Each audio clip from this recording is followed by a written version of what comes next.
liyebo ya nzela mosala nango bobele kokamusa. Voilà, liyebo ya nzela mosala nango se kokamusa. Tika moke papa kanga stade martyr. Na tembe te toniwe papa. Wana maseki te. Nako ya kozala komona. Moi motuna mokemi baleza lipona ndenge bandeko toyemba awa. Tomoni bayembi ba kwa mekuma, ba sekuture, bayembi ba lumumba. Mais tomoni bisika ba héros wana ba obaloga ba indo ba botama, on dirait éveil ya bayindo za pendate. Tokola pona nini? Matondo mingi po omoni système oyo bazotangisela bana. Baza kolakisa bana te mingi makambo ya mboka na paya. Ndebe ke Africain yango wana biso tolingaki bayindo bayeba ete bao nyonso mindele babomaka to babomisaka nde bango bato bazalaki na nzela ya malonga mpona bolamu na bango to mpona bolamu ya bayindo. Na boye photo tomoni awa edefile na kati ya salle bandeko bakokamwana bandako bakomituna me wana susu héros wana susu nani elenge mwasi boye photo ezotambola tonto yeba ye mpenza nani mpenza wana azali mwana ya na kobota na ye kombo ya Kimpa Vita Lukula watika kibisa bandaki koyemba na age ya 12 ans abandaki koyembela bayindo nde bongo ndeki bayaki Vita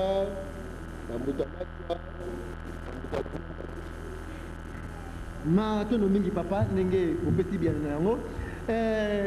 ndeko na biso Bayonne lelo pe papa akumeli biso bandeko ya mbonda lokola bale malengo bazaba ya komulengela nayebi te soki tokozwa pe bon explication par rapport ya bandeko na biso ya bale ekote so na lolenge nini vraiment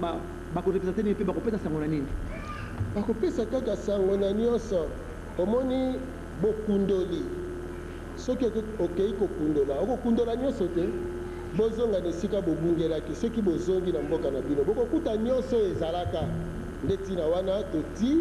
na bina bakoko toti baloyembo toti masano mpe masapo. Question moko na ngai na pose papa eza simple ezali ke omoni biso bato tambolaka mwa mingi na bamboka mipaya bamindele bazalaka toujours na temps soko bayoki ke likambo ya bale bazalaka toujours na tendance ya kobengisa bango na mikili ya poto eke lelo soki ndenge présentation ya bale esalami lelo soki lobi mindele balobi ke bale na yo ekende na mikili ya poto mpona ekende kolakisa bango oyo oza na olakisi wa sikoyo nayebi te estce okolinga komema bale na yo na poto ou bien okoboyo bino bamindele wana bakokita na Kinshasa. Matondo mingi nakolikia nandimi pete mindele bakobengisa bale oyo soki babengisi bale oyo na kati na salle basusu bakotangisa maya miso basusu bakotomboka nakolikia bale oyo to malengo te ebetela kaka maboko makasi mpona koyamba bongo bandeko na biso ya mbonda to bale malengo na yango totiki place na bandeko na biso ya mbonda bale malengo na biso ya malengo na kombo ya mama nsala mi maboko makasi maboko makasi maboko makasi ezengo bana bisikulu bugila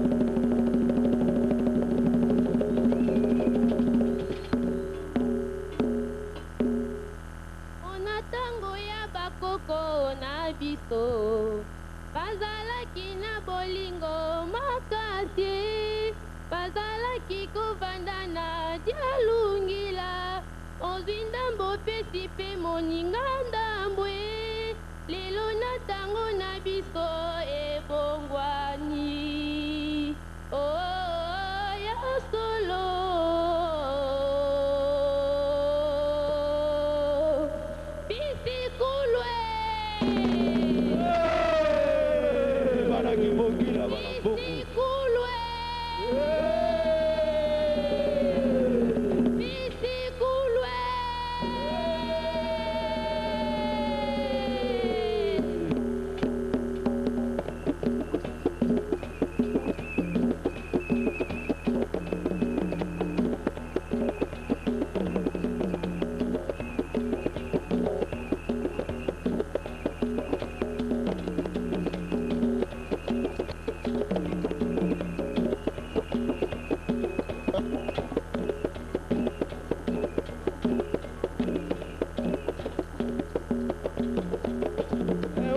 ezali bana kibongira yoka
Zalibana malengo papa kusu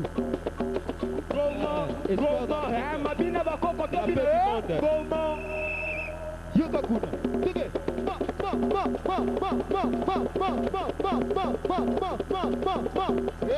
we Zalibana malengo la dipu